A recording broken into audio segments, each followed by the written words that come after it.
All right, morning 18. I just pulled the hook. I'm heading back to try and get fuel. I did do some grocery shopping the other day, but again, I get way too much frozen stuff. I got to go back and get like more canned goods and whatnot. I checked the map last night. I'm only seeing one more potential stop for groceries, unless I go to a marina that has a courtesy car. All the towns with grocery stores look like they're just hours off of the river. So one more stop down south. Maybe I can anchor, maybe I can't, I don't know, but I do see a grocery store within 20 minutes of the river. Other than that, if I need groceries, I may have to go to a marina, spend the night, and use their courtesy car to go into town and get groceries, because they're kind of, oh look, there's a big cruise ship up here. Interesting. All kinds of stuff going on in Paducah. If you didn't know, I found out when I got here. I got here the day after Barbecue on the River ended. Huge festival. The whole town they got lights set up and lasers and stages and all kinds of stuff. And I missed that by one day. But there's a big cruise ship up here. Interesting. All right, I'll get a shot of that. Day 18, heading back to Paducah to try and get fuel. See how cool Paducah is. Even cruise ships stop here. I don't know. That's a modern day Viking ship. Viking, Mississippi. Docked here at, that's the same place that paddle wheel was at. So they must be on the list of places to stop and tour on these cruise lines. Big ship. Not a paddle wheel. I see patio furniture off the back. Yeah, Paducah, Kentucky. Pretty cool little town. I guess you could, I don't know what the trip destinations are, but I guess you could always jump on a cruise ship and cruise the river system like I'm doing. Check that out.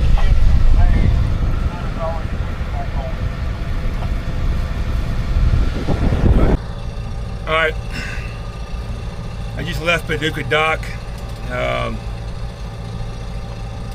18, yeah, day 18, same day, 30th.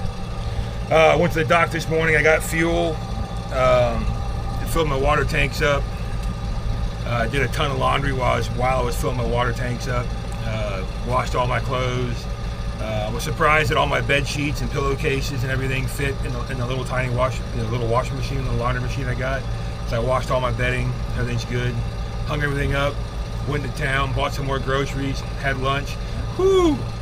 Went to Beausard's Cajun restaurant, and I don't know what I got, but man, I walked in, I sat down, the AC was nice and cold, nice and dry. I was all dry to the touch. It was nice, and got my meal, got halfway through it.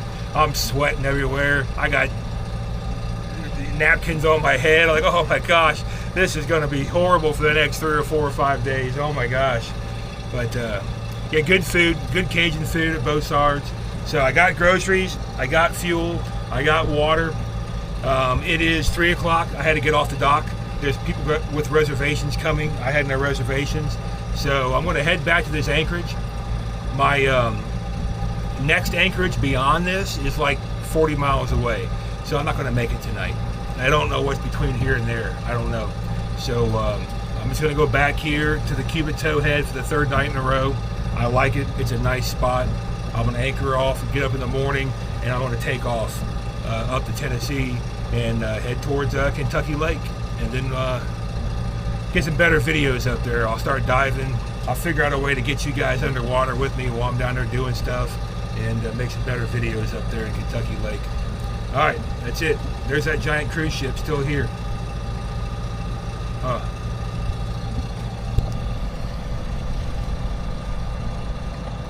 Never been to Paducah, man. Check it out. Paducah's a nice town. Good morning. It is the 19th, I believe. 19th day on the Great Loop. Still in Paducah, getting ready to pull the hook right now, and I'm going to make my way towards Kentucky Lake today. Can you hear that? Sounds like a dinosaur. Those blue herons, they make a nasty noise. Anyway, head to Kentucky Lake. It's the 19th. Did some fishing last night. I got some smallmouth bass in the freezer for later. That's it. Pull the hook, get underway. So, I'm 10 miles up the river, up the Tennessee River from Paducah. I pass this tow here in a turn. He goes, "Where are you going? Are you planning on going through that lock up there?" And I'm like, "Yeah." He's like, "Well, it's closed. It'll open up again on October 17th. So I said, "Man." So, turning around, heading back to Paducah. It's probably going to be late when I get there, so I'll probably crash again at Paducah, drop the hook. Then I'm going to go further up the Ohio. I'm trying to turn here, autopilot. I'm going to go further up the Ohio tomorrow. I'm going to jump on the Cumberland, go up the Cumberland River. I think there's a lock there, and then I go to another lock, I think, and I'll look at the map tomorrow. Then that gets me into Barkley Lake, and then there's a small little canal or creek or something that jogs, that cuts through the land between the lakes, and that'll get me into Kentucky Lake.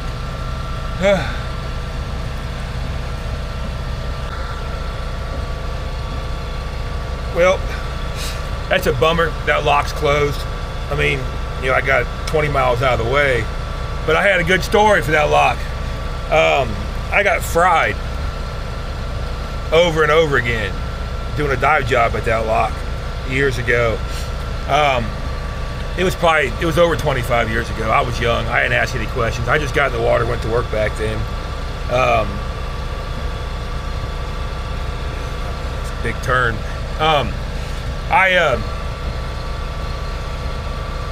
If I recall correctly, this is all hearsay, I think. I think this is just the guys on the job site talking.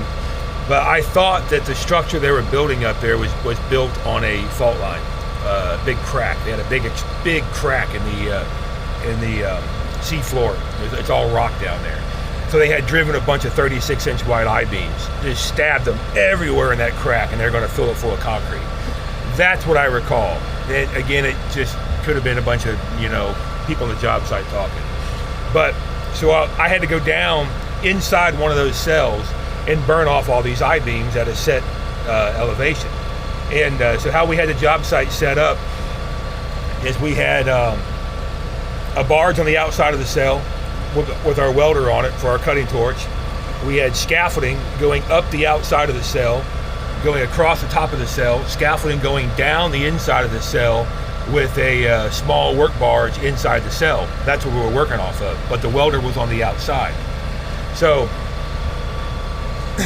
one day I'm down there burning this beam, and we're in deep water, so I was running out of bomb time, and like, okay, you know, come up, next diver's gonna go in, and so okay, make it cold. Well, they have the it's a big nice switch like you see in the movies for electric chairs, you know, hot, cold, hot, cold. So I said, make it cold topside. Like, all right, cold. So back then, dive suits were really expensive.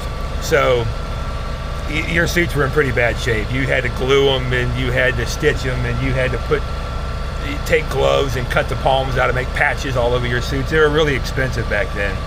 So I did a lot of salvage work back then, so I was in my suit all day.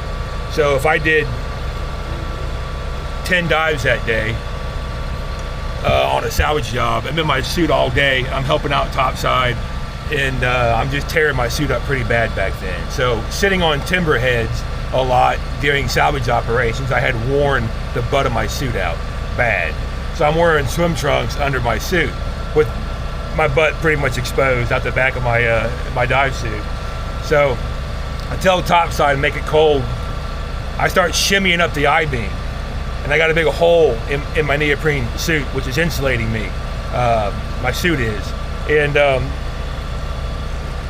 inside my dive helmet is a liner. It's called a Snoopy. Well, it's saturated with sweaty salt water. I'm all sweaty. Well, there's a big metal handle on top of your fiberglass helmet, and that handle was bolted through the hat. So inside, above my head, is a screw with a washer going into that handle, and it's all covered in salty, sweaty salt water.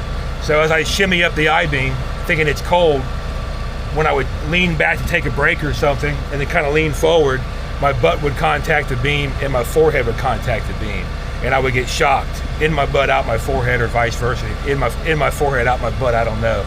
But anyway, I mean, it was bad. I would see blue light, my eyes would roll back in my head, I'd fall off the beam, fall on the bottom, kind of wake up, not know where I'm at, like what just happened?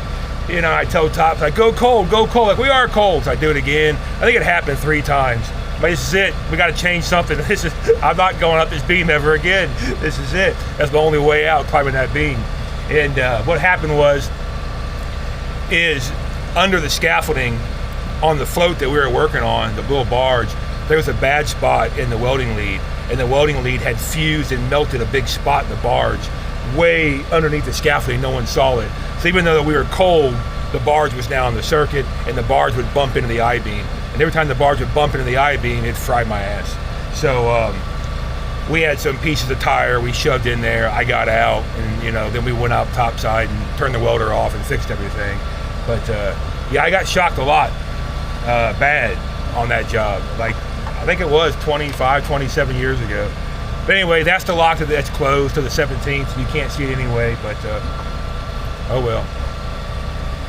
I'm sure there's more little memory lane things I want to come across on this trip.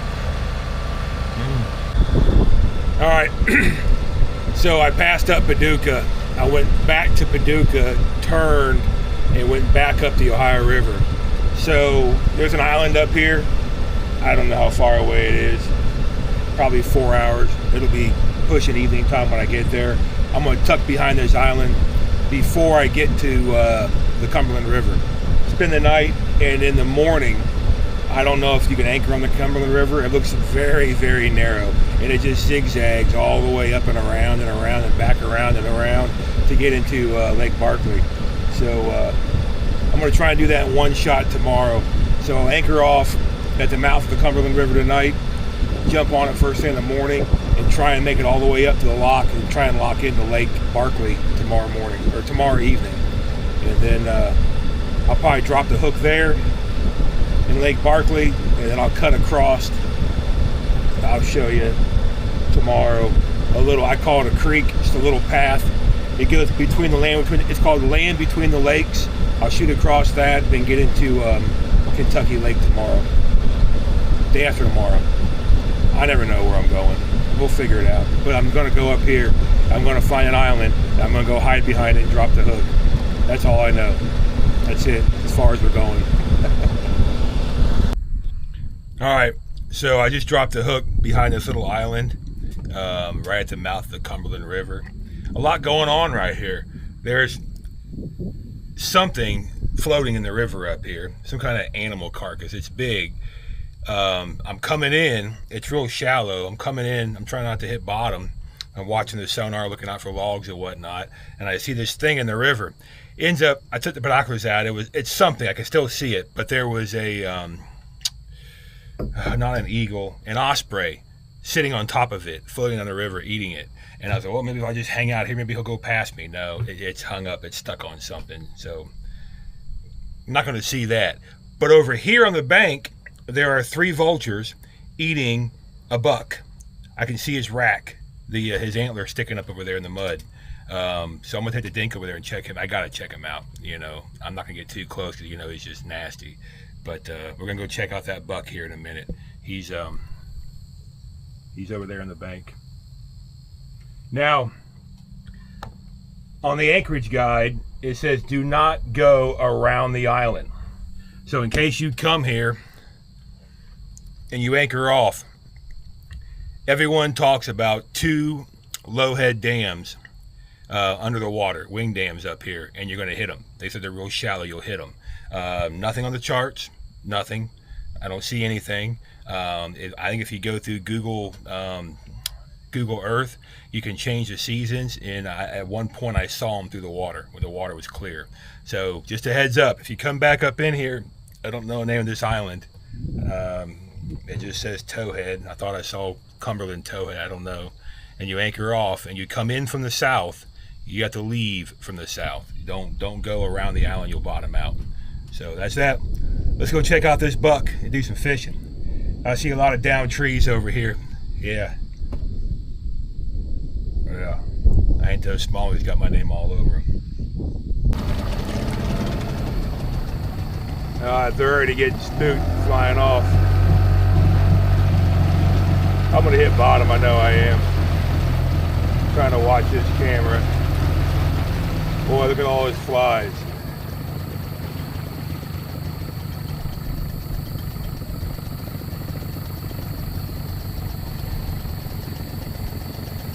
He don't care about me, does he? I just hit bottom.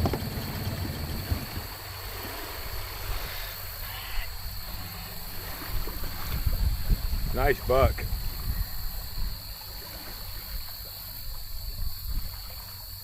.10. Good looking rack. Look at all those flies.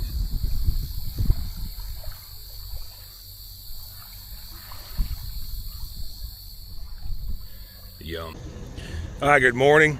Day 20. This is the little island I tucked behind. The mouth of the Cumberland is right above me. A lot of waves coming in. Trawler went by. Nice protected little spot. If you need to stop before you get into Lake Cumberland or the Cumberland River, there's two islands here. There's the farthest south one, the smallest one. I think it's just called Towhead. You can tuck back in there. Now I gotta wash my anchor off. It's covered in mud and sand, and I don't have my remote on me, so I gotta use the foot pedals. So here, let's see how interesting this is gonna be. It's facing the wrong way. One of these goes down. This one goes down, I think. No, it goes up. This one goes down.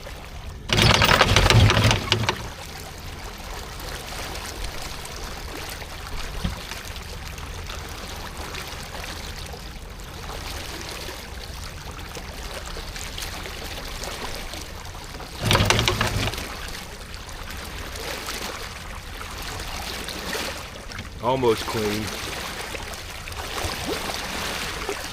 There we go.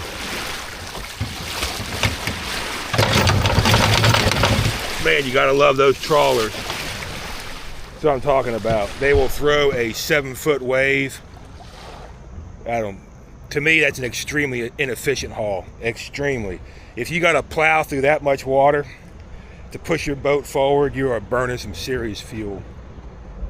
All right. I'm going to wrap this up, get underway. I'm going to loop around the islands, and I don't know how I'm going to get into Cumberland River just yet because there's wing dams right there. I may go around both islands and come down and come in. I'm not sure how I'm going to do that. But that's the plan. Find you later.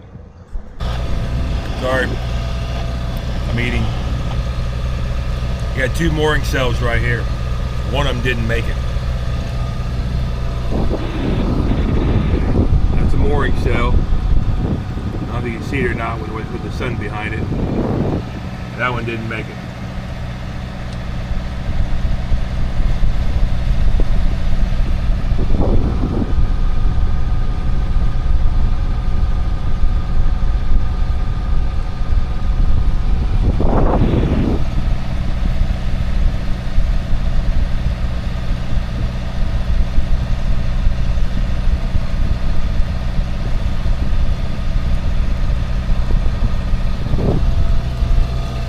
More than likely, some barges got free and just plowed it over.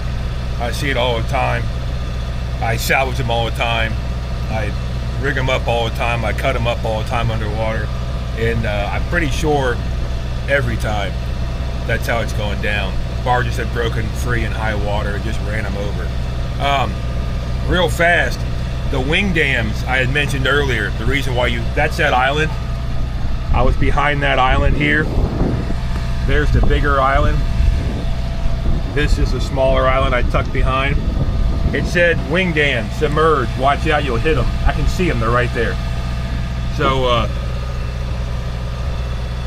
a lot of people in the Anchorage reviews mentioned hitting those wing dams. So maybe they came through during high water to hit them. But I don't know. I came in from the south side and I left from the south side. I didn't go all the way around. But that's it. Just give you a heads up. I can see them. They're out of the water. All right, I got a towboat in front of me, FYI. He's not crashed. He's not wrecked. He's big. 1, 2, 3, 4, 5. He's got 20 barges, 15 barges maybe. I think he's 3 wide. And he's just shoved into the bank. Just shoved smack into the bank. Whatever he's doing, I don't know. But I got to get around him. But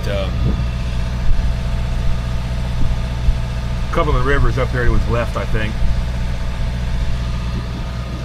All right, moving along. Oh wow! So here's that wing dam I was talking about. There's those cells back there. There's that small island. This wing dam hooks, comes all the way out to here. Goes all the way up, turns, and goes back to the bank over there. And there's 2 of them. Hold on. All right.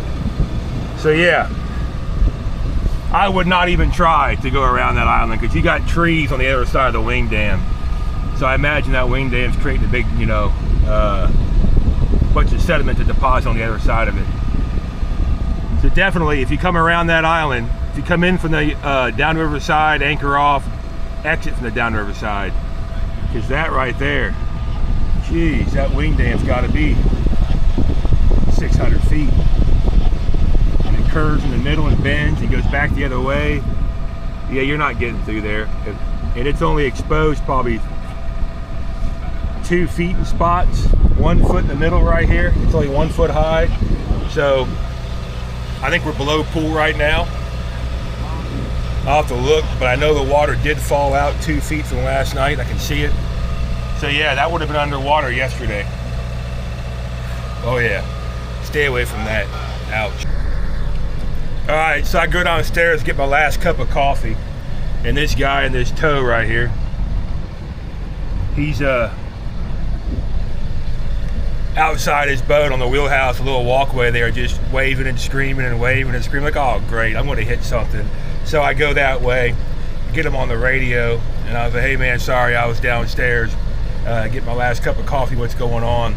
Apparently, he shoved into the bank, get my sunglasses off, because this tow right here is gonna make this turn, and there's no room. He says you couldn't get a John boat in there. So he's waiting here, and I'm gonna wait here with him until this boat comes through. He said there's 2 of them. I don't see 2 of them coming down unless he has a AIS blackout. I'll look online to see if somebody's repeating them. But so that's that. We're gonna hang out and wait for this boat to slide through that turn, and then we're gonna enter the Cumberland River here.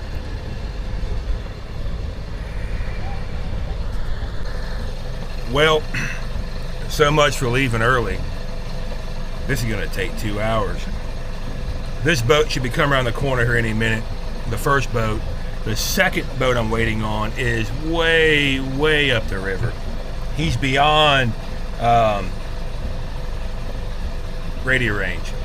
So I had to look him up online. And I just asked the pilot, he said, you're not gonna get through. It's too narrow. You can't go around the traffic. You gotta let him come out. Like, wow. So we'll see. But I think I see him right now. Yeah, that's the first tow coming out right now, and I got another one probably an hour or 2 hours behind him, it seems like. Jeez. Oh well. Alright, so the other boat disappeared from AIS. He's no longer online or anything, but he's coming. This tow right here, he must be big because he stopped on that turn. He stopped right there and he's backing up. So I think he's too big to make that turn. Not sure. You can see him sticking out right there. I'm gonna give him 10 more minutes and get him on the radio, but I saw his front 2 barges poke out. Then he backed up and he poked out again and he backed up and he's right there in that turn. There's a bridge right there. So I'm not sure what's going on right there. But again, the boat behind him disappeared. I don't see him online or anything. His last reported update was an hour and a half ago, and he was several miles behind him, so he's probably right on him right now. Man, that is a tight turn. He is still stuck in that turn. I don't know when I got here, I can probably look at the timestamps of the video. It's got to be at least an hour. He is still stuck up there. He can't make that turn. All these boats are standing by. There's another one back behind him.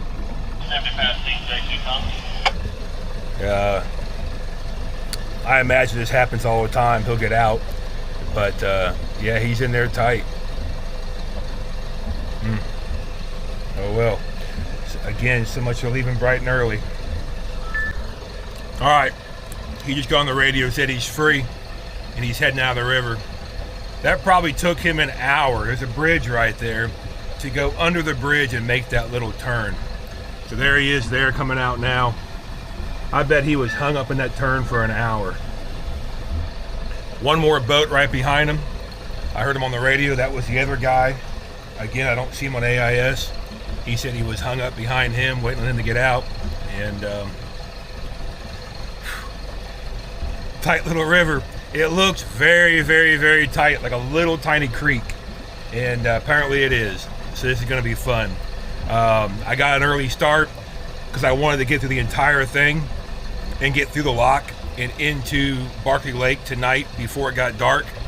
That's not going to happen.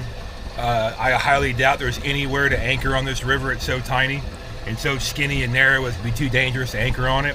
So if that's the case, I'm motoring. I'm just going to go until I get to the lake. If it's 9 o'clock at night, 2 a.m., doesn't matter. I don't think I'm going to stop on this on the Cumberland River. I'm going to go straight through to Lake Barkley. All right, traffic jam's cleared. That guy with the riprap, he was the one that got hung up in the turn for over an hour. And that there looks like a dredge coming down. Could be wrong. Right behind him. Yeah, a lot of boats are backed up. There's 2 tows down there. There's a tow over here. There's one on the other side of the island waiting. Yeah, it took a long time. It's a tight little creek. I couldn't imagine coming down there in high water. That would be insane. All right, I want to make some headway. So I thought that this guy here, I forget the name of the boat, was a dredge because it was all red. But now that I'm a lot closer to it, he's going to work, man. He has got a half dozen spud barges, crane barges. Yeah, he's going to work. Cumberland are going to be flipping out here thunderstorm. They're going way up now. Those poles you see sticking up in the air are spuds. They raise and lower those, and they stab into the sea floor and hold the barge in position so the crane can work. That is an Army Corps setup. Yeah, it's an Army Corps boat.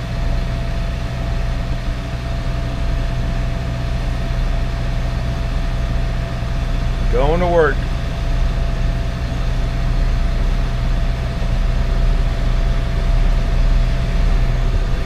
I had an office like that once for, I don't know, 25 years. I liked it a lot. Really did. I miss it. So I'm back on the river. All right, we're on the Cumberland River. It's not too bad, narrow-wise. You know, I'm still not. I'm going to avoid anchoring on it though. It's getting a little more scenic.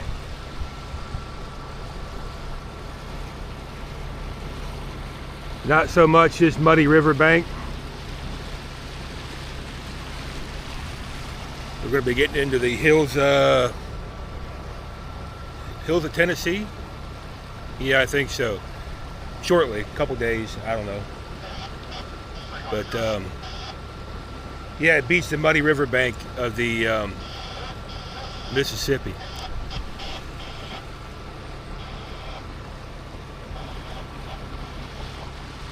Still is kind of a tight little creek.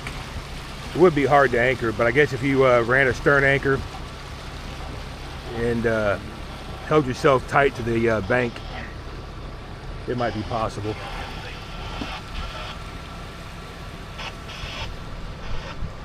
Oh, I saw cows in the water back there.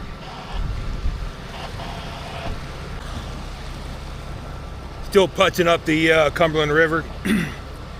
I don't think I'm halfway there yet. And I got the RPMs jacked up a little bit, trying to get a little speed going upriver. It's gonna be a long day. Scenic though. We're going to get in some towering cliffs here when we get a little further south. This is nothing yet. I don't know what that is over there.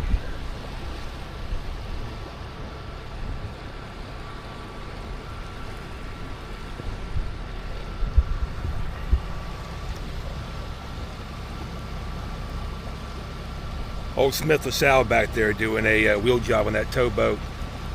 Boy, I don't miss that. I do not miss that. Oh, some of those wheel jobs are, I would say, more than half of them are false alarms. But so it turns out to be a real quick inspection, and that's it. But you never know. You get into a buoy and a quart nozzle or a bunch of steel cable, and it's just, oh, it's a nightmare. Check out this riverbank. It looks like steps the way the rock broke up. See if I can zoom in on it.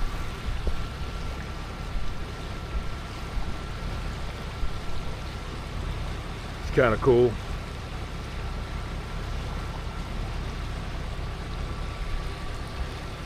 Kind of broke up in layers like steps.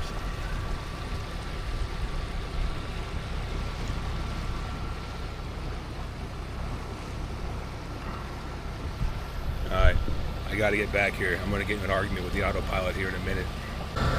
Alright, we're probably 65% through the Cumberland River now. Let me zoom in here on the screen and show you. That's Paducah over here. I made it probably to about right here on the Tennessee River when I found out that this lock over here was closed. So I backtracked and I went up.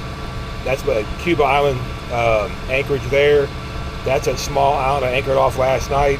I jumped on the Cumberland River here. The green track is my track today, and we're going to let me zoom in a little bit. We're going to lock in right here to Barkley Lake, and we're going to jump across this little channel right here into Kentucky Lake. And Kentucky Lake has just got a lot of coves, a lot of places to hide, a lot of stuff to do. I'm pretty sure it's several hundred miles long, the lake is. And we're going to dump out somewhere down here.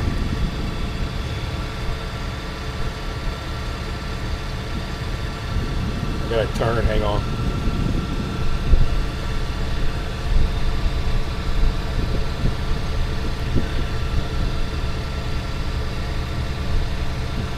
That's at Lake Barkley, or Barkley Lake, Kentucky Lake.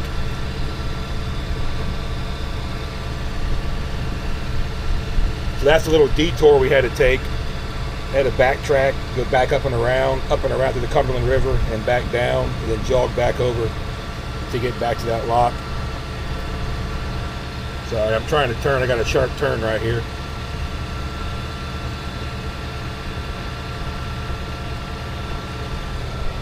Alright, I better pay attention.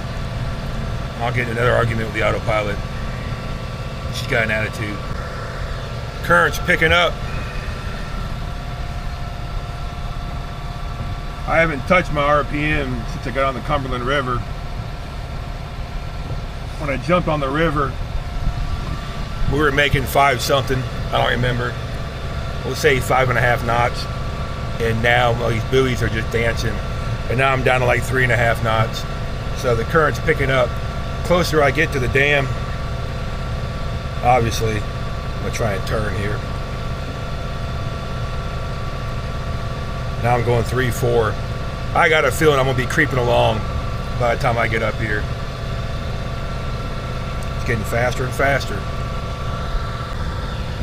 All right, here's another +3 for the AIS transceiver. So this boat right here, he's in the channel at an angle. Let me show you too. This guy right here, he's at an angle. I saw him a long time ago. many miles back there.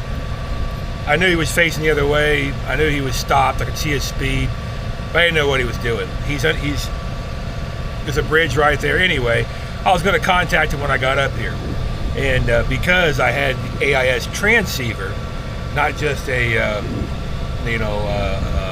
receiving unit, he saw me, 2 miles back, asked me who I was, what I was driving, which all that information's on there. I don't know why I didn't see that, but he saw me and he wanted to let me know that I'm clear to go. That I have room. If I was a big tow, no, I would have had to stop back there. But that's just what, +3 now for the transceiver versus just a standard AIS that only receives, it doesn't broadcast. So I don't know. Food for thought. All right, check this out. So the lock's up here. This tow back here is shoved into the bank, waiting. So I just saw a caution symbol right in front of the lock, the chamber, on the map. I clicked on it, and it is a bioacoustic fence. It's a three-year testing study thing on it. I don't know when it was. I forget the date they put it in the water, but the chart says bioacoustic fence, and I'm sure they run tests on this. I'm pretty sure, but from what I understand, fiberglass and sound waves don't mix, especially underwater. That's called acoustic cavitation, where it delaminates the fiberglass and it'll tear it apart. And so I just clicked on, I went online, I Googled bioacoustic fence to see how they work. And it has aeration pipelines, bubbles coming to the surface. They said all you can see from the surface is a whole bunch of bubbles. You got to drive through it. And I'm just sitting there thinking, how much bubbles? That's how you sink ships. You displace the water with bubbles and there's no more water and the ship sinks. I'm sure they ran tests on it. I'm pretty sure. There's going to be 1,000 ships piled up here in the bottom. But yes, there's a bioacoustic underwater fence I'm going to go through. And hopefully it's been tested. And that'll split my hull open, delamate my fiberglass, boat fall apart, and then I sink to the bottom because I'm going through a blanket of bubbles. I don't know. It's an adventure, right? All right, I'm on the downriver end of Barkley Lock and Dam. Lock master said there's a tow coming down. He wanted me to hang out on the dam side of the wall. I'm not going to get any closer. I see plumes of water, little swells here and there. There's probably diffuser blocks placed out here. I'm only in 9 foot of water now, but that's the downriver side of Kentucky Dam. Chamber, let me get my sunglasses off. Chamber's over here. There's the wall. He wants me to stay on this side of the wall so the tow can come out. I'm not getting any closer than that. I've done dive jobs inside hydro turbines, hydro dams and whatnot, and one in particular in Louisville had giant concrete blocks everywhere, just scattered everywhere. And I think we only drafted 2 feet in that boat, and we smacked quite a few of them. No one told us they were there. And we'd come in when the water was turbulent and churning up and the gates were open, and just boom, bam, smack, boom, smack. What are we hitting? And then we found out later there's just giant concrete blocks just dumped everywhere to diffuse the water as it went down river, break it up. So I'm not getting any closer than that. But that's that. 10 foot of water now. Hanging out at the dam. It looks pretty high, the gates. So I think it's gonna be a pretty high lockup. I'll let you know how high we gotta go up. But it looks pretty high. All right. Oh, scary. So lock master confirmed there are no diffuser blocks up here. Well, there are, but up against the dam, not back here. So it got to 6 feet of water back there, scaring me. And they wanted me to get closer and closer and closer to the dam so this tow can get out and come around where I'm at and just so you know, I'm getting right up on the dam, and I got 16 foot of water under the keel now. I only had 6 foot of water back there. So it does get deeper. Now we're at 17 foot of water under the keel. All right, I gotta slide over more. That toe, he's scraping the wall. He wants to make this turn sharp. Find you later. Boy, this is gonna be a high chamber run here. High lock run. Jeez. All right, let me get in there. Jeez. I'm gonna have to look this up to see what the how high the run is. They're closing me in. I'm curious. Oops. So let's say, I want to say 47 feet.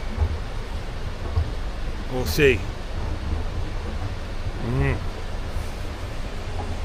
All right, I gotta go tend to my kayak. They're gonna pump me up so it's probably gonna get really turbulent. So, find you later.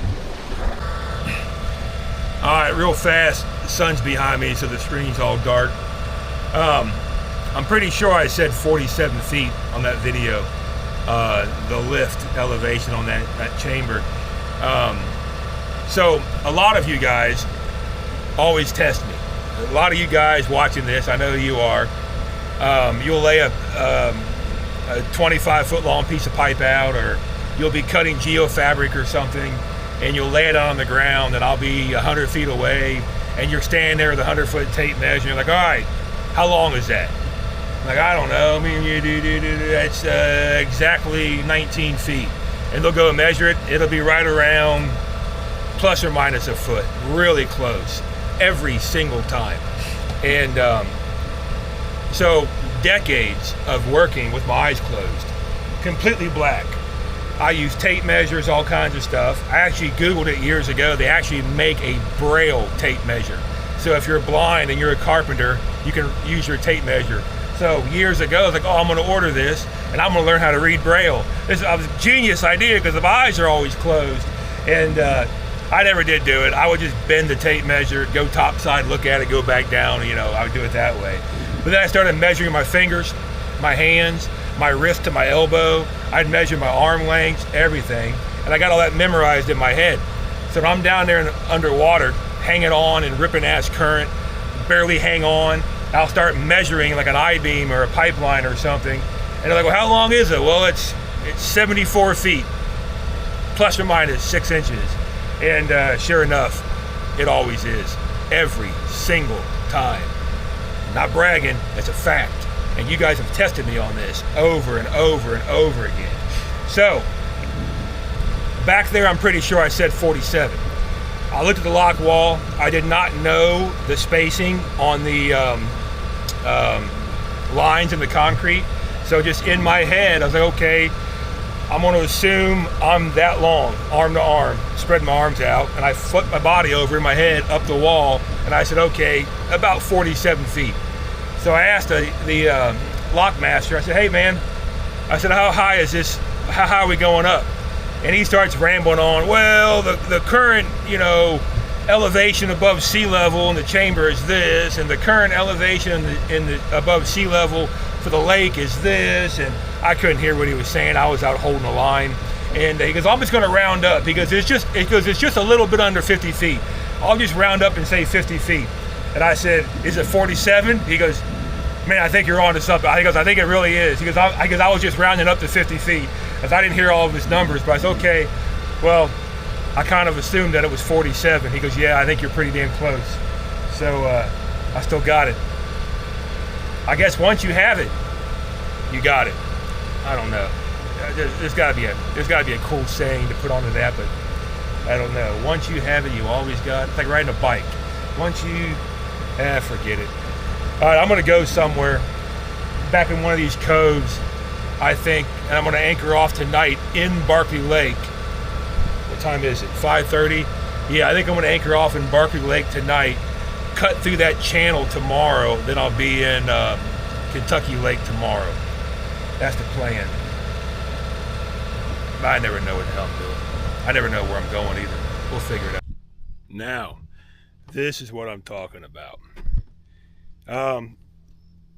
It's kind of tight in here. I may need to put a stern anchor out, but I'm not going to, I don't think.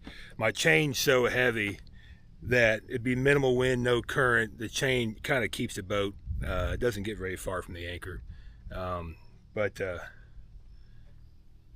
Little cove back here, tucked away. I sprained my ankle the other day hiking around. It's kind of swelled up with my anchor. Well, I may go hiking today. There's a little thing over here. There's campgrounds on the other side of the island. There's an island behind me over here.